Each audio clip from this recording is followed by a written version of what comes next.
તો ભાવનગરના બગદાણા ધામના સેવક પર હુમલાનો કેસ, જેમાં એસઆઈટીની રચના બાદ નવનીત વાલધિયાએ મોટું નિવેદન આપ્યું છે. કહ્યું છે કે મને ન્યાય અપાવવા કોળી સમાજ ગાંધીનગર ગયો. કોળી સમાજના તમામ આગેવાનોનો આભાર. કોળી સમાજની રજૂઆત બાદ તાત્કાલિક એસઆઈટીની રચના થઈ છે. એસઆઈટીના ગઠન બદલ રાજ્ય સરકારનો પણ આભાર માન્યો છે.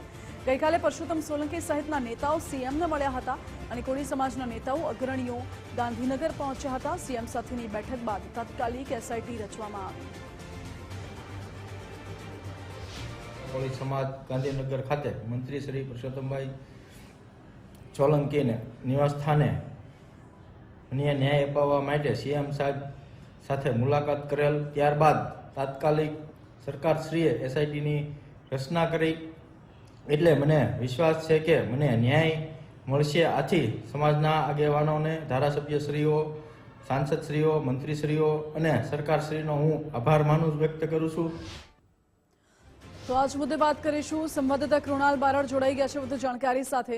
કૃણાલ, એસઆઈટીનું ગઠન કરવામાં આવે છે. કોળી સમાજની એક માંગને સરકારે સ્વીકારી લીધી અને તાત્કાલિક એસઆઈટીનું પણ ગઠન કરવામાં આવ્યું છે. શું હવે કોળી સમાજનો રોષ શાંત પડી ગયો તેવું કહી શકાય?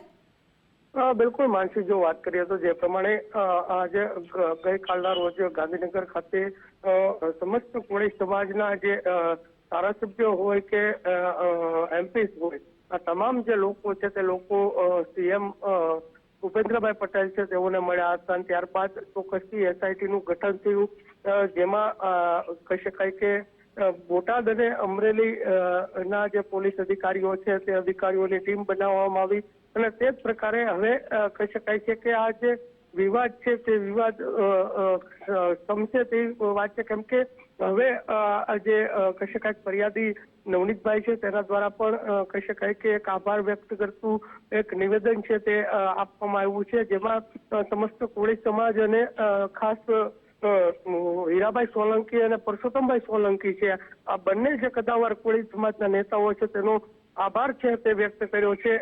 હાલની જો વાત કરીએ તો હજુ પણ કહી શકાય કે કોળી સમાજના જે નેતાઓ છે અથવા તો કોળી સમાજના જે આગેવાનો છે તે નવનીતભાઈ જે પીડિત છે તેની પડખે ઉભા રહી અને ઊભા આપવા માટે પહોંચતા જોવા મળી રહ્યા છે.